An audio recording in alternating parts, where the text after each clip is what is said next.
Gánate un iPhone 17 Pro blanco con Sol FM. Participar es fácil. Suscríbete al canal de YouTube de Sol FM. Sigue nuestra cuenta de Instagram y regístrate escaneando el código QR que aparece en el video o entrando en el enlace del comentario fijo. Completa todos los pasos y estarás participando por este increíble premio. Sol FM te premia. No te quedes fuera. El pasado fin de semana el gobierno presentó sorpresivamente, diría yo, aunque hubo un par de días de especulaciones, presentó su plan anticrisis.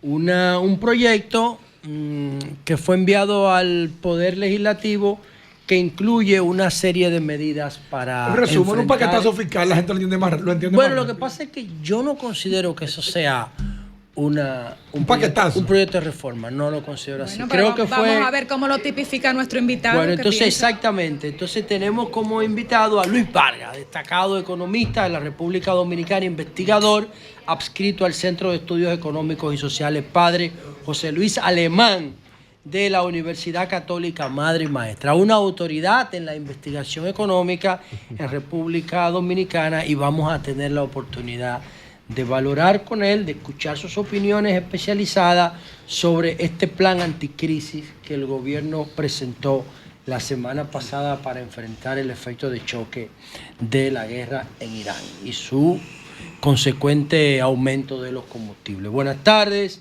bienvenido al programa por primera vez. ¿Cómo se siente usted? ¿Todo bien? Muy bien, gracias a Dios. Tengo que agradecer esta invitación porque realmente este es de los programas que... Acércale el micrófono, por favor. Sí, cómo no. Este es uno de los programas que más se ve y oye en el país. Hacemos un esfuerzo, sí. Sí, yo sé. Por eso vine, además tomando en cuenta el común amigo. Y coincidencialmente, mi intervención aquí por poco tiempo pues está relacionado con esta propuesta que es muy confusa. ¿Confusa? Sí, porque estamos hablando de una respuesta a crisis económica. Acuérdate que estamos hablando de crecimiento económico. Eso dice el mismo membrete. Y además de una simplificación de régimen tributario. Y por otro lado, una respuesta a la crisis internacional. Entonces, no veo yo cómo se puedan mezclar tantas cosas. Porque porque es fiscalidad.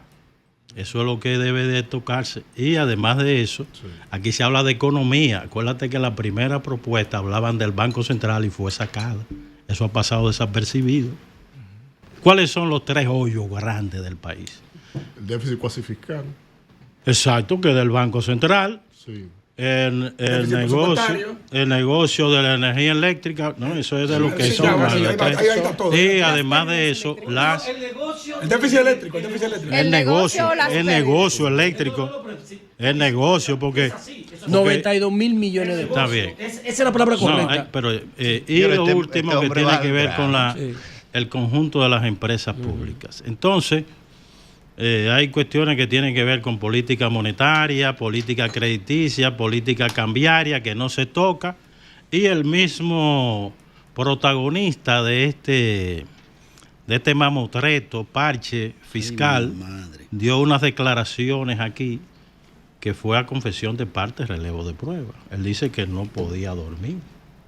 No sé si ustedes... ¿Qué se refiere al ministro de Hacienda? Magín. Sí, el mismo que viste y calza, como decíamos cuando chiquitos. Y además de eso, dijo que él no entendía lo que estaba pasando a nivel internacional. Si usted quiere, puede pasar el video.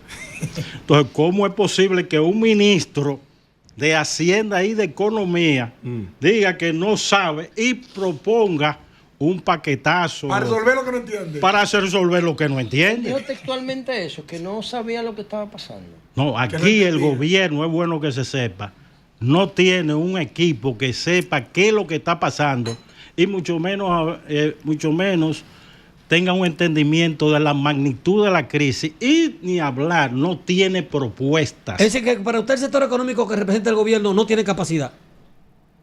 No. Oiga bien. Y la muestra más palpable que usted busca, ¿dónde están los informes? ¿Dónde están digamos, los papers, ¿dónde están las reflexiones? ¿Usted conoce algo, verdad? Porque puede ser que se haya producido, porque aquí la única entidad que le da seguimiento, que se mete en todo, es el Banco Central. Usted busca, y sus expertos, que no tienen idea, aunque le pudiéramos poner otra palabra al principio, están elucubrando. Entonces también Héctor Valdés Albizu tampoco tiene la capacidad para ser gobernador del Banco Central. Pero yo lo vengo diciendo, usted sabe de cuándo. ¡Ay, papá! Desde los años ¡Atención, 90. prensa! De los años 90. He dicho que es un incapaz. Ha metido al país en un tremendo, en una furnia. Pero ¿por qué todos los gobiernos lo ratifican? Sí, bueno, la única vez que sacaron a Valdés Albizu del Banco Central, se jodió del 2000 al 2004. Y el clima de inversión también en República Dominicana, que en cierto modo, en comparación con otros países de la región, viene un diálogo positivos. a conversar y espero que esto sea de interés, porque a la medida que haya diferentes consideraciones y también basado en informaciones, pues vamos a avanzar. Mira, esto empezó, si podemos decir, acuérdate con la crisis que hubo en el 92.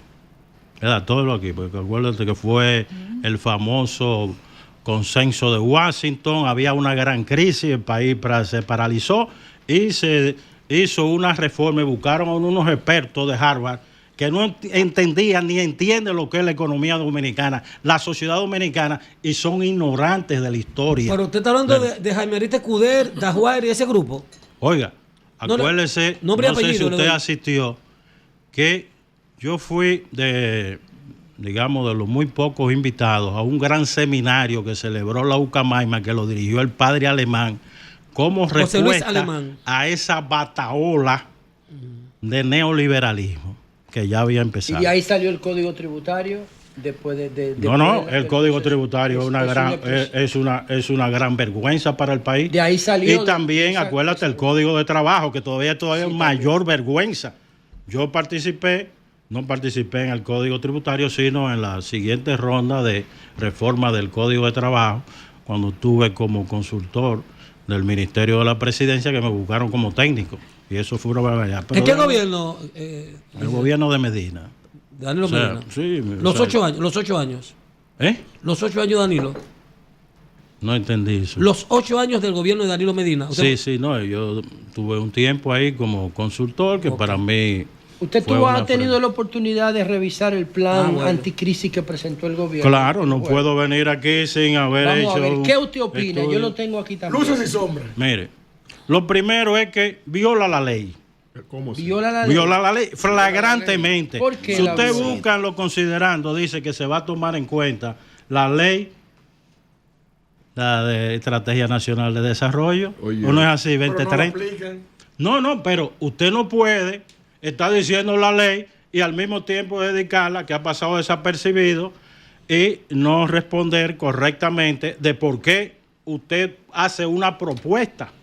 Oiga bien, aquí estamos en problema legal. De hecho, ya de por sí, si aquí hubiera realmente gente que se mete en derecho constitucional, eso pudiera ser objeto de una presentación inmediata en el Tribunal Constitucional, porque está violando la ley. ¿Cómo la viola? ¿Cómo?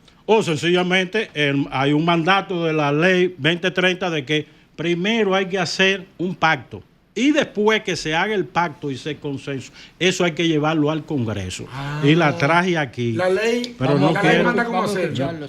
No, bueno, o sea que debe haber un pacto fiscal y una reforma fiscal. Sí, fiscal, eso está clarísimo. Pero es que ellos no definen esto como una reforma fiscal. Ellos no lo definen pero todavía como peor. Una medida de crecimiento. Pero ¿qué crecimiento? Don Luis, ¿cómo usted lo define? ¿Cómo usted le llama? Porque hay algunas personas le dicen paquetazo o desde el gobierno un plan anticrisis. ¿Cómo usted define esta propuesta? Es que no resuelve la crisis porque el gobierno no acaba de entender y sus generales, que son los que están al frente del DNI, el famoso Consejo de Relaciones Exteriores, todavía no se han leído la estrategia de defensa nacional, de seguridad nacional de Estados Unidos, y también un documento que ninguno de los que hacen opinión pública lo ha citado, que es el que realmente nos toca a nosotros, que es el de la estrategia de defensa nacional, que es realmente lo que manda el gobierno de Trump a hacer.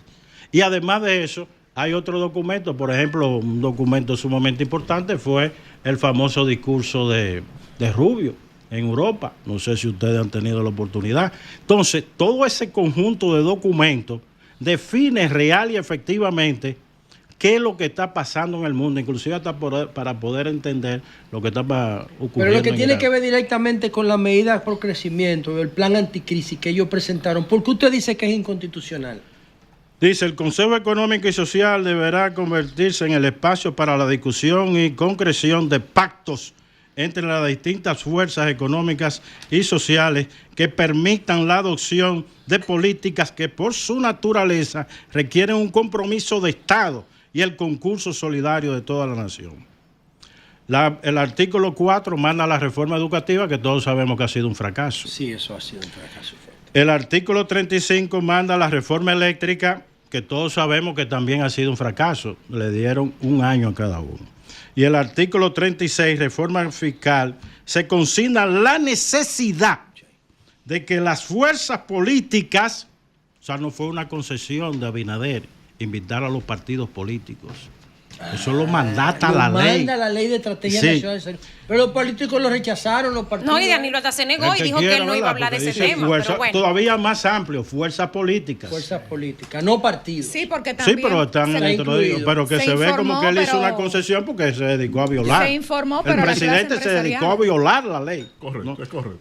Dice, políticas económicas y sociales arriben a un pacto fiscal orientado a financiar el desarrollo sostenible y garantizar la sostenibilidad fiscal a largo plazo, mediante el apoyo sostenido a un proceso de reestructuración fiscal integral y el marco de una ley de responsabilidad fiscal. No es la responsabilidad social esa, sí. Es de acuerdo al pacto, porque aquí no se quiere reconocer, y es bueno que se aclare, que una cosa es un consenso, donde también se establezca la diferencia, y otra cosa es el documento que tiene que mandarse al Congreso para que tanto el Senado como la Cámara de Diputados resuelvan en ese marco que le aporta Don Luis, permítame de bueno, mi parte ahí está luego inclusive más especificado lo del párrafo.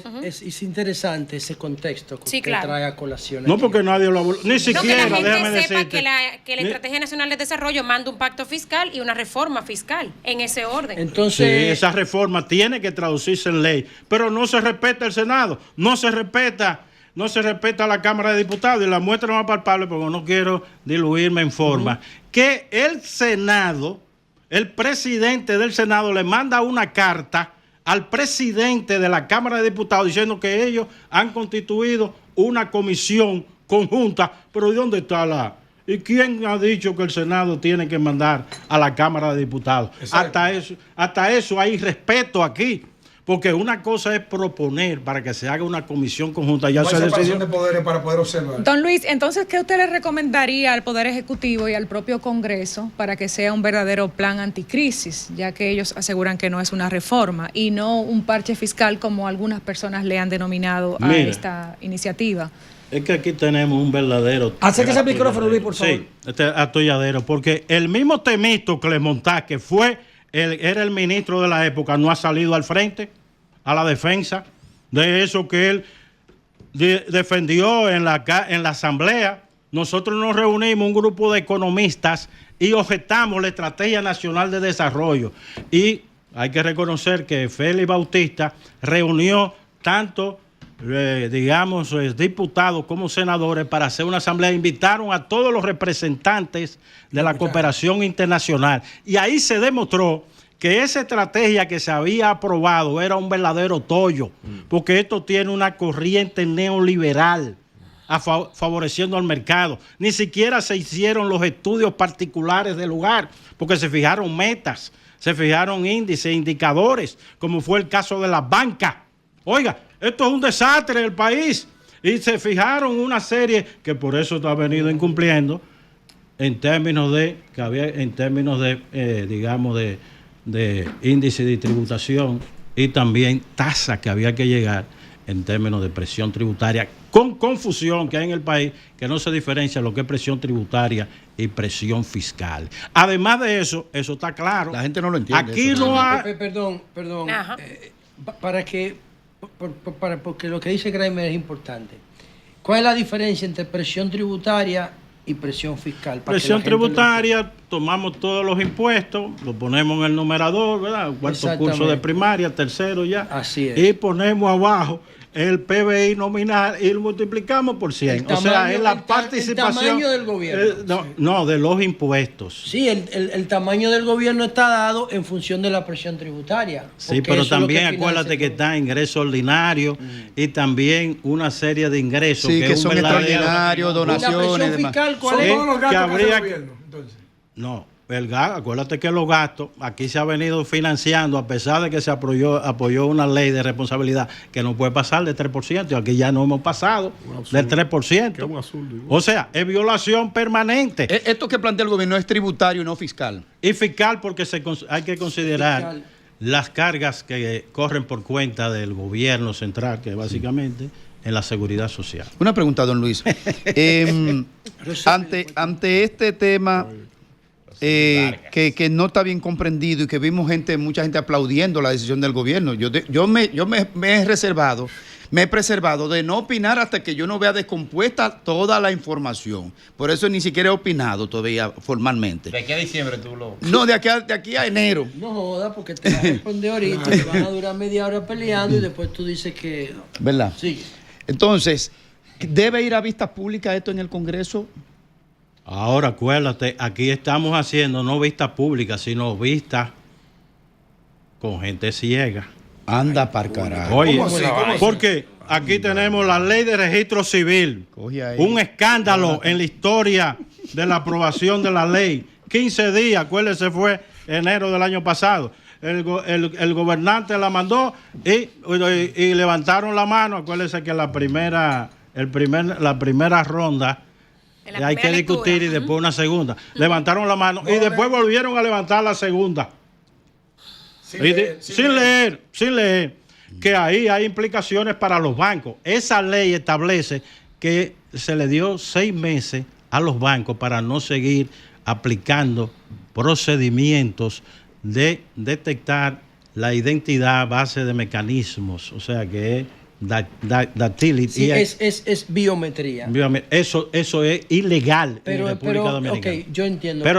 Lo que pasa es que yo entiendo que la ley que se escribió en un momento dado está sujeta a cambios sociales. Por ejemplo, cada vez que usted abre su teléfono, usted está cediendo su biometría, si no, no se puede comunicar.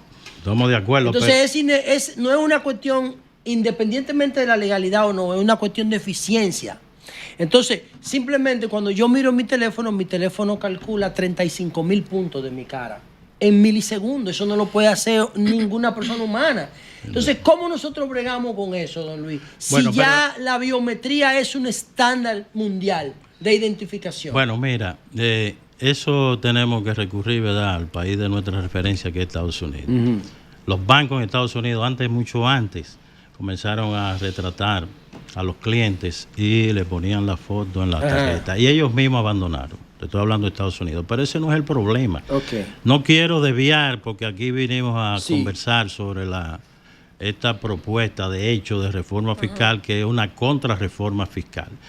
Oye, nosotros tenemos un serio problema en República Dominicana. Por ejemplo, hay bancos aquí que exigen que tú tienes que tener un correo electrónico con Gmail. Eso es ilegal. Claro que es ilegal. Y ni siquiera ese banco que obliga tiene información de que Alphabet, que ustedes saben que es la gran matriz de... Sí, es la matriz de Google. Exactamente. Compró Yahoo. Y estaba rechazando este banco que se utilizara el email. Yo no sabía que Alphabet había comprado Yahoo. Déjame buscar eso. Sí, pero no solamente eso, sino que aquí tenemos un sistema de que en realidad no es Gmail, sino son capturas de bases de datos nacionales. Eso no ha pasado por el Congreso. Y hay un acuerdo entre bancos comerciales en República Dominicana, porque esas matrices te controlan los datos. Pero Google va a construir un puerto de datos aquí. Pero en Estados Unidos yo tienes que saber, porque tú eres de las personas más informadas sobre ese aspecto, no es mi campo, que la gran mayoría de los estadounidenses, y si tú quieres consulta Financial Times, Le Monde, Washington Post y todo eso, están rechazando. ¿Por qué? Porque ¿quién autorizó a este centro de datos para subsumir la nación dominicana en un proyecto que no se ha discutido? Y aquí, acuérdense que yo empecé hablando del Consejo de Seguridad Nacional, que está compuesto por generales que ni siquiera saben de geopolítica. No saben de geopolítica y viven hablando de geopolítica. Roselvi. Luis, permítame que volvamos al tema del plan anticrisis que ha presentado el gobierno. Sí. Nosotros tenemos una audiencia que en sentido general le interesan los temas políticos, los temas de Estado, pero la audiencia es muy amplia, ¿verdad?, en su nivel de entendimiento. A mí me quedó claro, y usted lo ha explicado magistralmente, que la Estrategia Nacional de Desarrollo manda a que el gobierno realice un pacto fiscal y luego una reforma fiscal. Entonces, ahora, para que la gente entienda, a la luz de su expertise, en lo que va de año me parece que el subsidio a los combustibles anda por los 20,000 millones de pesos. Creo que el ministro de Industria y Comercio dijo esta mañana que eran 25,000 millones. Falso. Había, o hay, mejor dicho, necesidad real de que el gobierno tomara medidas para enfrentar la crisis, la actual y la que viene, o podía esperar el gobierno a que se desarrollaran, digamos, las situaciones en el ámbito internacional. Usted toca un punto que viene discutiéndose en República Dominicana, si mal no recuerdo. Pero no se me pierda en lo del combustible. Dígame de la necesidad de tomar medidas. Si porque eso es básicamente lo que está establecido. O sea, de introducir o continuar a aplicar una serie de impuestos en violación de la ley, y no solamente desinformando. Vamos a los combustibles. Oiga bien, esta discusión empezó en el año 85-86, hace 15 más 25, 40 años. Y quienes, por supuesto, aquí hay una generación que no sabe de eso, quienes protestaron por los combustibles, ¿entonces a quiénes fueron? Las amas de casa. Y Balaguer, ¿verdad?, que no quería no tener ningún frente, decidió que abrirle las puertas del palacio para que ellas fueran y le presentaran el problema con el GLP. Bueno, rápidamente. Entonces, en esa época me buscaron a mí, porque yo fui asesor durante mucho tiempo, sin cobrar un solo centavo. De las centrales me dijeron, mira, aquí hay una señora, y fuimos allá. De las centrales sindicales. Mal por usted, porque están hasta jubilados ahora. Pero... pero siguen trabajando porque le siguen pagando. Sí.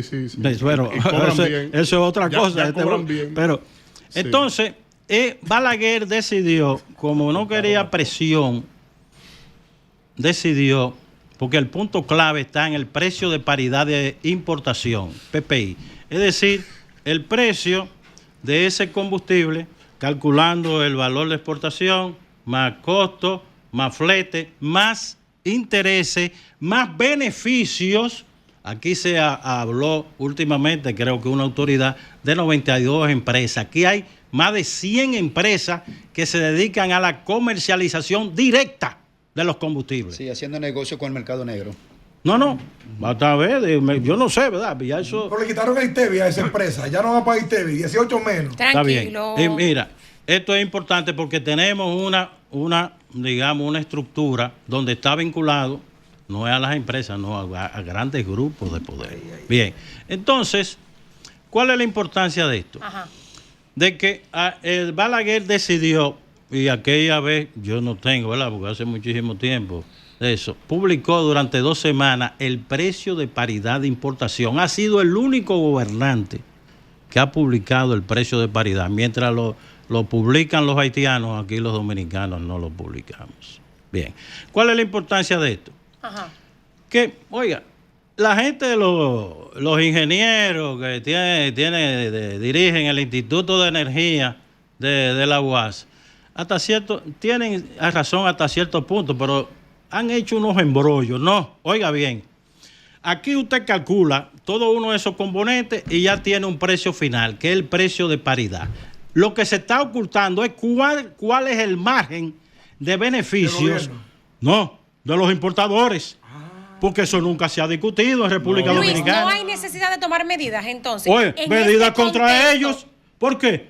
Porque si tenemos un precio de paridad súper abultado y no sabemos quiénes son los que están cobrando intereses y ni cómo es el flete, y en el caso... Yo dije eso. Bueno, oiga, dígame. Yo quiero, don que Luis. por ciento que Perdón, Don Luis. Emilio, antes de que tú... Euclides Sánchez, ex senador por La Vega, nos está escuchando y dice lo siguiente.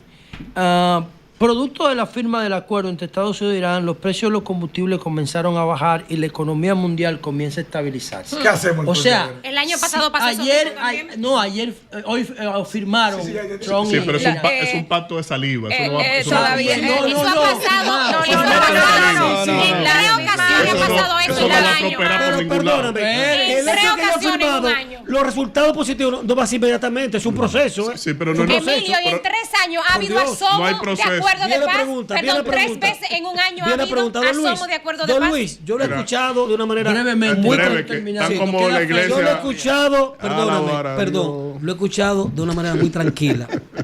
Yo respeto mucho a las personas que se sientan en esa silla, los invitados se respetan. Claro, así pero como usted ha sido gracias. muy parco, muy crudo, perdóname, llamándole prácticamente ineptos a Héctor Valdés, al Bichu Campos, perdóname, y a Magín Díaz.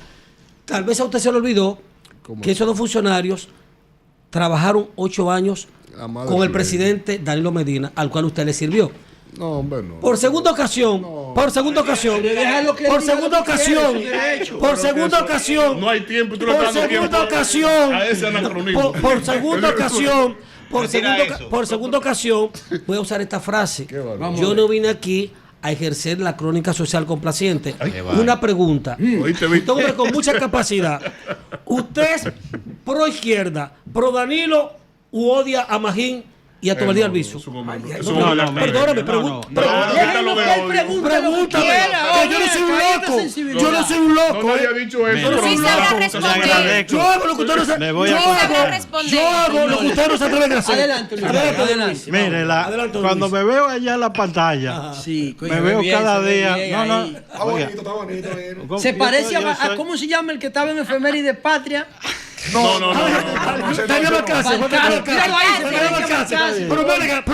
Bueno, estamos hablando de Cana. Luis, por favor. Con 50 millones. Vamos a escuchar. Ya, lo que quiero señalar es que el único gobernador que ha llevado a que las cuentas de República Dominicana, que es donde usted sabe de esto, ¿verdad? El balance del Banco Central. Oiga bien, cuentas por cobrar del Banco Central al gobierno. Estamos hablando de cerca de 800,000 millones. Ese es el déficit cuasi fiscal. Estamos en parte del activo. Siga, don Luis, No es lo mismo. Siga, don Luis. Y acuérdese que del otro lado aparece que en el pasivo los valores emitidos, que son los llamados certificados, que llegaron a 1 billón, de millones. La crisis de Baninte. Pero la crisis del Baninte no pasó de 82,000 millones de pesos. Yo hice un cuadrito, porque aquella vez no teníamos digamos, todas estas herramientas. Oiga, y lo hice a mano. Y yo le demostré que ese esquema, al final, estamos hablando de cuando hubo digamos, 2003. No, esto empezó. El discurso de Malcún. Sí, el 2003. Sí, para el asunto de la capitalización. Pero ya anteriormente, yo te tumbo. Y yo tengo que decir, porque es un hermano para mí, Héctor Guiliani fue el ideólogo. De los Guiliani Curi de Barahona. Pues estudiamos en La Salle, en Santiago. Los tres brillantes. Entonces, él fue el ideólogo, que puede, ojalá que lo inviten aquí, el ideólogo de las emisiones de estos certificados, que son puros papeles. Cuando eso se hizo por primera vez, digo, el país acaba de parir un ratón de una montaña. Y se lo dije a él, eso va a traer enormes consecuencias, que fue una emisión de más de 2,000 millones de pesos. Estamos hablando inmediatamente cuando se empezó. Y mire por dónde vamos, cerca de 1 billón, que es un esquema Ponzi. Oiga bien, el Banco Central, lo he dicho, tiene un esquema Ponzi para poder pagar esos certificados. Necesita seguir emitiendo certificados. Y el gobierno cayó en la trampa de que tenía que entregarle, acuérdese, cerca de 1%, pero le entrega papeles pero por papeles. Oiga, pues usted quiere este déficit y todavía quiere entregarle un 1%. Lo que pasa es que usted tiene que entender, porque usted es un veterano. Espérame un momento. Él tiene que entender, porque es un veterano, de la economía, que el gobierno y los bancos son los que compran esos certificados. El gobierno emite los certificados y la banca lo compra. Entonces hay que ponerle un límite institucional a la capacidad del gobierno de endeudarse a través de esos mecanismos financieros, que son los certificados y los bonos, porque el gobierno lo emite y el banco, en vez de prestar tasa competitiva, ¿qué hace? Paga más caro. Lo compra y gana interés y no tiene que hacer nada. Y la AFP también. Lo que usted acaba de agregar es todavía más grave. ¿Por qué? Porque esos certificados, ¿quiénes son los que lo están comprando? Son los bancos, pero ¿con recursos de quién? De la seguridad social. Y aquí está desfondada la seguridad social. Escuche, esto es grave. Sí, pero que hay un problema. No, escúcheme, para terminar mi opinión. ¿Qué es lo que yo quiero decir? Cuando yo estaba en el Congreso, yo vi 4 presupuestos. Y en cada uno de los presupuestos hay un capítulo de capitalización del Banco Central para el tema de Baninter. Pero el gobierno no lo aprueban. Le aprueban deuda.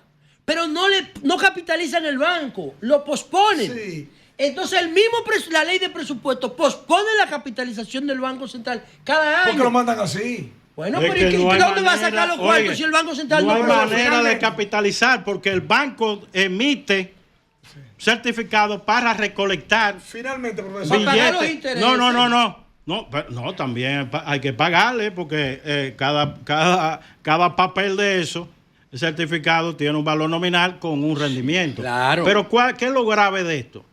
Que eso es para recoger y eso se esteriliza en el Banco Central. De ahí que no haya ningún secreto para entender por qué la tasa de cambio permanece relativamente estable. Porque estamos descansando en un verdadero barril de pólvora. Y lo grave del caso es que no hay... Usted agarra el sistema financiero y no tienen la capacidad para crear las provisiones del lugar, porque eso no tiene que ser evaluado a valor facial. Esos valores tienen que ser evaluados, esto es importante, a valor de mercado. Y la única experiencia que tenemos, que esos títulos lo que valen es un 40%. Calcule usted $1 millón de pesos y recoja a 40%, que estaríamos hablando de 400,000. ¿Dónde diablos vamos a buscar 600,000 millones de pesos? Mire, usted puede vender todos los activos del Estado y no hay manera. Pero eso no es lo que hace la cuenta el Tesoro norteamericano cuando emite bonos. No, el que emite bonos, exacto, el Tesoro, pero ¿quién lo compra? La Reserva, pero aquí es al revés. Aquí quien emite es el Banco Central y el gobierno. Entonces es que apoya esta barbaridad para mantener, digamos, pegado con chicle, como decíamos. Tenemos última pregunta, ya no tenemos más tiempo. Lo vamos a invitar otra vez porque es muy duro. Puntual, y la respuesta puede ser puntual también para que no duremos mucho. Sí, está bien. Entonces, si la reforma pro desarrollo, anticrisis, no la esté cambiando. Dicen ellos, bien dicho, Félix. Dice el gobierno que para mejorar y ayudar a la clase media, ¿qué opinión le merece? Mira, otro problema. Ya usted agarra a los economistas, la mayor parte de los economistas, no importa que sea, digamos, de Londres, de París o de New York, ¿verdad? De las grandes casas. O de Yale. Sí. No importa. De Harvard. O de la escuela de Chicago. O de la UASC. No. Ese Chicago, déjame decirte, ese Chicago Boy empezó a trabajar, que nadie lo ha dicho, en la Corporación Dominicana de Electricidad, y él mismo admitió, y si no lean las entrevistas, que fue de los principales asesores en las reformas, que no son reformas de 2003, 2004, 2008 y también 2012, y también pasó, después que hizo la reforma, a ser un consultor para trabajar este pliego de reforma que él estuvo trabajando, y que me diga que no. Y además de eso, lo vuelven a buscar. O sea que si hay una persona que ha participado en contrarreforma en República Dominicana se llama Magín Díaz. Señores, gracias a Luis Vargas, economista de la Pucamaima. Oiga, tengo que aclarar, mis opiniones solamente... gracias, porque mañana no habría programa. Ahora, usted tiene la oportunidad de recoger algo que usted dijo o de afirmar. Lo del esquema Ponzi, con los bonos Oiga, los bancos están en una quiebra técnica en República Dominicana, sin excepción. Oye, ese cuadro.